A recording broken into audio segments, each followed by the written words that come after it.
Check 1 2 check. Check 1 2. Check 1 2 check.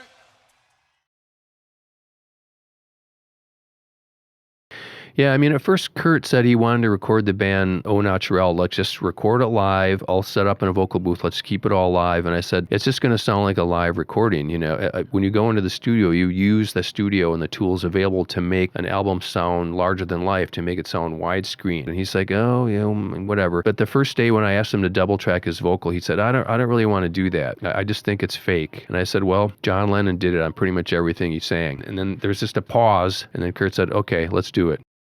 Ladies and gentlemen, we are back with another Grunge News episode. I'm here with my co-host Marie.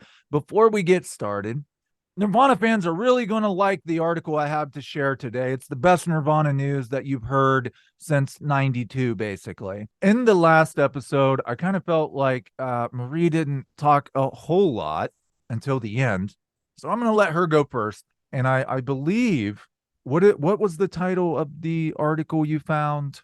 The title of the article that I found was 3 movies every grunge fan should watch. It was on americansongwriter.com. American Songwriter. And it was pretty short, but it caught my eye, and I really am glad that I read it because it went through these 3 movies, and it actually inspired me to rewatch some of them because I haven't seen them since they came out.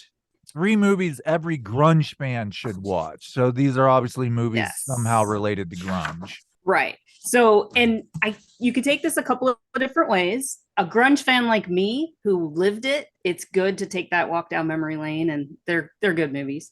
And then someone who is younger, or I guess older, who didn't live it, but might want to get an idea of the feel of the time. So these 3 movies are 3 different looks or 3 different approaches on kind of explaining that. Yeah. Does that make sense? Yeah. So the first one is Singles. It came out in 1992. This one's more of your typical rom-com movie that just happens to have a grunge flavor set in Seattle. Number 2 was Reality Bites from 1994. And then number 3 is The Gits. And this one was from 2005, but it's a story about a band in Seattle. The lead singer, right before they were about to break out, was murdered in 1993. Her name was I didn't know Mia that Zapata. that existed. I wrote a video on Mia Zapata, but I didn't know there was a movie about the Gits.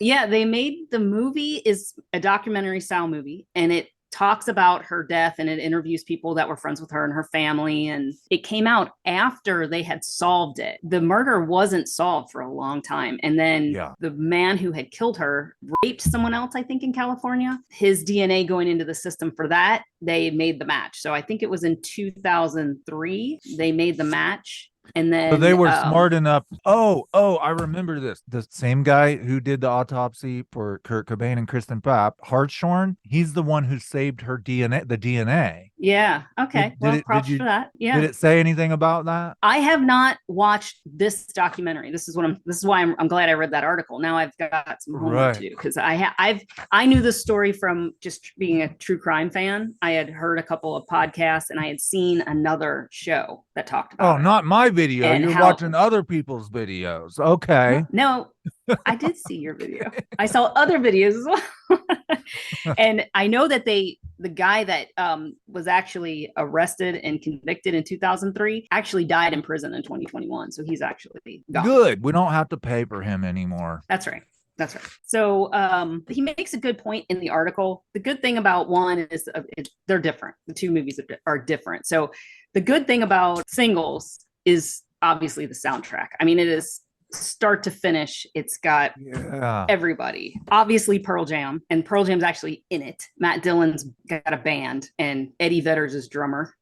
Whatever. Matt and Stone Dillon? Gossard. Yeah, his band. Yeah, he's in it. His band is basically Pearl Jam. Except for they're called Citizen I gotta Dick. watch that. Yeah, I'd heard it. I knew about Singles. I knew Alice in Chains was in it. I think, isn't Chris Cornell in it? He makes a cameo. Actually, no, he's in it twice, because there's 2 scenes where they are doing live shows. Part of the movie is they actually see the 2 main characters see each other in the audience going to see live bands. Oh. And the cool thing, there is a story. The director actually wanted Alice in Chains to record the song and then pretend basically while they're filming and have Mhm. their pre-recorded music. And they said, no, we're not going to do that. We're going to play live, and you're just going to have to deal with it. It's actually them playing live in the movie. It's pretty cool. Cool. And then there's a later scene that has Soundgarden. So yeah, and then Chris So Cornell all of towards them. the end. Yeah, Chris Cornell towards the end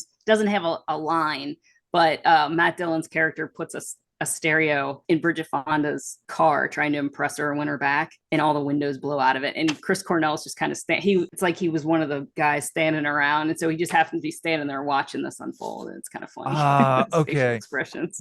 I mean, I remember when the movie came out. I was just a kid. I've never watched it. I've only watched the scenes where I like the scenes. Yeah. I'm happy that Lane Staley and those guys were caught on film Yes. with good Yeah. cameras, you know? So what you're saying is it's not necessarily about the music. It's about the fans who would interact with each other and find love through this mutual interest in music. And being just which is Seattle. Interesting because I bet a lot of people got married that way. Like a lot of people probably did meet at concerts or whatever, or clubs or whatever. Oh, yeah. And it took me back to, back in the early 90s when we would go see shows, and that's what we did. That's what, I mean, I guess now people go see DJs. We went and saw live bands. It was like watching your life again. Yeah. Nostalgia. Yeah. It was very weird. That's awesome. Yes, it was very weird. But I mean, in Screaming Trees and Smashing Pumpkins and Jane's Addiction, they all had music. They weren't in the actual, which is interesting.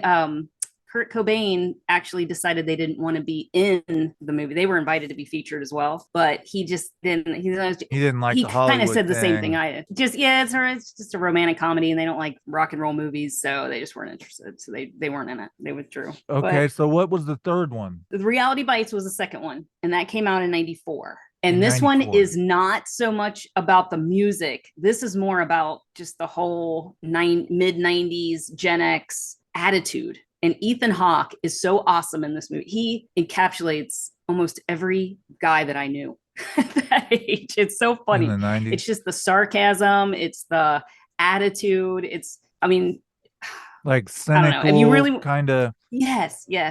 Yeah, the 90s were just a bunch of really cynical assholes, kind of like, but at the same time, kind of like Kurt Cobain, like a contradiction. It was like, inside asshole, and that was inside really nice person. Yeah, that was one of the things that comes out about that movie. It captures that idea, and it was a big thing in the 90s, was not being a sellout. I mean, that was like a big, huge, existential question, right? It was like, because in the movie she has to decide between the Ben Stiller character, who's Mr.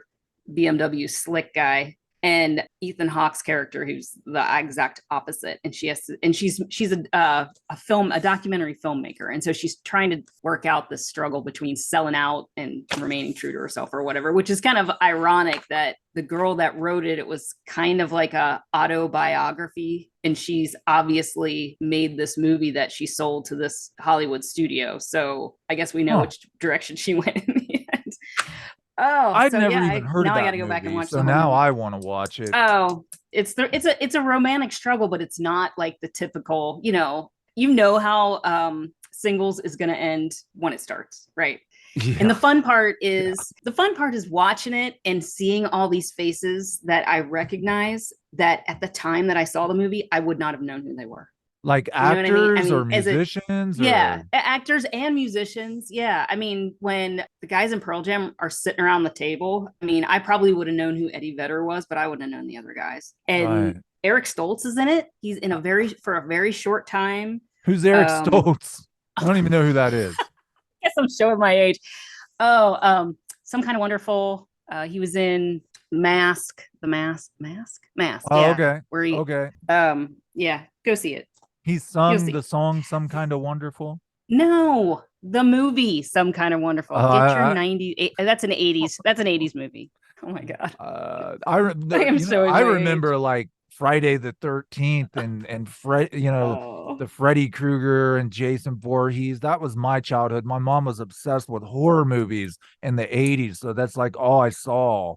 Oh, Remember no. It, the Okay. clown, like creepy. Yeah, no, I didn't watch that. I was more into the romantic comedies. Anyway, you'll have to look up Eric Stoltz. I'm sure he's been in other stuff. I'm just blanking on it right now. But I was there was another one that was really interesting because one of the characters in the movie, it's video dating. Have you ever heard of video dating? Like with VHS You would tapes? actually, yeah, there was companies who would do this. You would go in and they would record a video for you. And then they would, when you got to sign up, it's almost like a club. Okay. And then I never did this, by the way, but this was a big thing at the time. So you could go in and watch a bunch of videos of different people that you might be interested in and pick the ones that you liked. Now you just, see their picture and swipe. This was, you had to go in and sit down in this office and watch videos. And then they would give your tape to them to see if they liked you. In the movie, they show her videos of like 5 guys, and she gets to pick which one she thinks she would want to go out on a date on. But the interesting thing was when she walks in the office, the 2 people that work there, the one guy that offers to be the director of her dating video is Tim Burton. Huh. You know who that? Crazy. So she had a creepy video. I think that I just thought that I chuckled. I think that's a much better idea because on these dating sites, people can use other people's pictures, the whole catfishing thing with a video and a service. This is a real person. They paid I know money what their voice sounds they like. Got interviewed. Yeah. So, but what I didn't want to go away from Reality Bots without saying, I mean, it's Winona Ryder, it's Ben Stiller, who also directed Winona Ryder, who Ethan Hawke and got Janine Dave Grohl Garofalo. Divorced. Dave Grohl's marriage ended because of Winona Ryder. You know that, right? They had a little fling. Are you talking about his first marriage? I think it was Jennifer Youngblood. He admitted it. He admitted that they got divorced. No. I'm not doubting it. I'm just saying, but it's because of that divorce that. Oh, now I'm blanking on the name of the song. What, Everlong? Yes, he's credited writing that song as like working through. He had just broken up with her and they were getting divorced. So something good came of that. Thanks, Winona. Interesting. Quick interruption. This was so interesting to me. I had to look it up because Dave Grohl had so many relationships in the 90s. She was right. It was because of a breakup that we got this song Everlong, but it was actually girlfriend Louise Post from the band Veruca Salt, another great 90s band. If you've never listened to them, you should really check out Veruca Salt. Did you know that Dave Grohl was in a scene on the X-Files? No. He didn't have any words. It was him and his first wife. I don't know why he was there when they were filming. How did I not know this?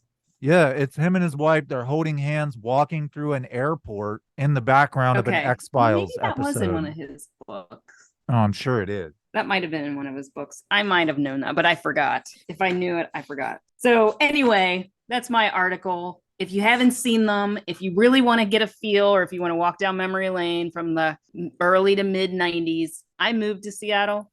I lived there for 8 years. It's pretty true. I mean, in singles, it's for me, the whole interest was just watching to see, listening to the music that was in the background and seeing who was in it, who made little cameo appearances. But I think Reality Bites, it was more about the characters. Yeah. Okay, so I have an article that was actually published a couple weeks ago. I think it was September 21st. Krist Novoselic of Nirvana, remaining member of Nirvana, the bassist, he did an interview with NME. And a couple other channels have reported on this article already, but what shocked me is they only reported on the first half of the article. It's like they only read the first half of the article and didn't bother to read the second half, because the good shit is in the second half, not in the first. But just so you know what I'm talking about, I'm going to tell you about the first really quick. I'm not reading any quotes or anything. I'm just going to tell you what it's about. The In Utero Anniversary Edition. They've added a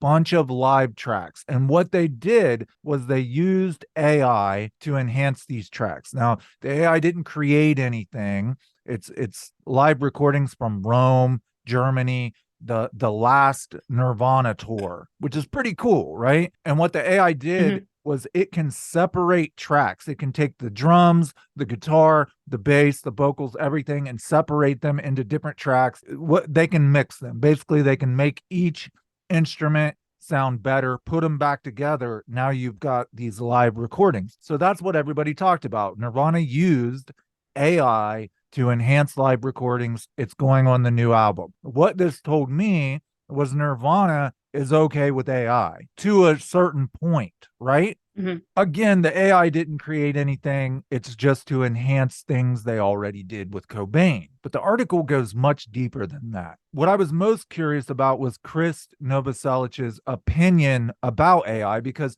as you know, this debate is going on right now. There's all kinds of stuff on YouTube. And Krist even says in this article, he refers to YouTube and says there's all kinds of people emulating Cobain's voice with their own songs. And he talks about copyright infringement and misinformation and how much confusion AI could cause. Okay, so starting with the article, finally, the journalist asked, would Nirvana ever consider using AI for unreleased Nirvana material, just as the Beatles are set to on their upcoming final track? This journalist did his homework, and I'm going to tell you why. This is kind of the interesting part. He used the Beatles as an example. Butch Vig would say that Kurt and Krist loved the Beatles, right? They even called it the B word because it wasn't cool for punk rockers to like the Beatles, right? The Beatles were mainstream rock. Yeah. So it was like a big secret that Kurt Cobain idolized John Lennon and loved the Beatles. Butch Vig, when recording Nirvana Nevermind, he wanted Kurt to double his vocals, right? They wanted to, you sing multiple times, you layer them, and then it causes a much broader sound. And Kurt didn't want to do it. He wanted it to be a single track. Butch Vig has said, well, I just told him John Lennon always doubled his vocals. And then Kurt was like, okay, I'll do it. So I thought it was really, really clever of this journalist when asking about this controversial AI to say, well, the Beatles are doing it. They're actually going to release a song that's never been released using AI. Probably what that's telling me is they're going to duplicate John Lennon's voice for the song, right? Using AI. Right. So Chris responds, that's a good idea. I'm glad I spoke with you today because that's interesting. And he goes on to say, I'm going to bring that up with Dave and Pat. I can hardly wait to hear a new Beatles song. I mean, come on, it's the Beatles. I want to hear a new Beatles song. And if AI helps, then absolutely, that's the way it is today. So he's warmed up to the idea. Well, if the Beatles are going to do it, then Nirvana could do it. Later in the article, the guy brings it up again because everybody wants to hear new Nirvana songs. And would they ever release new music together? Talking about Nirvana. Chris says, yeah, we actually have some material. I'm going to bug Dave about that.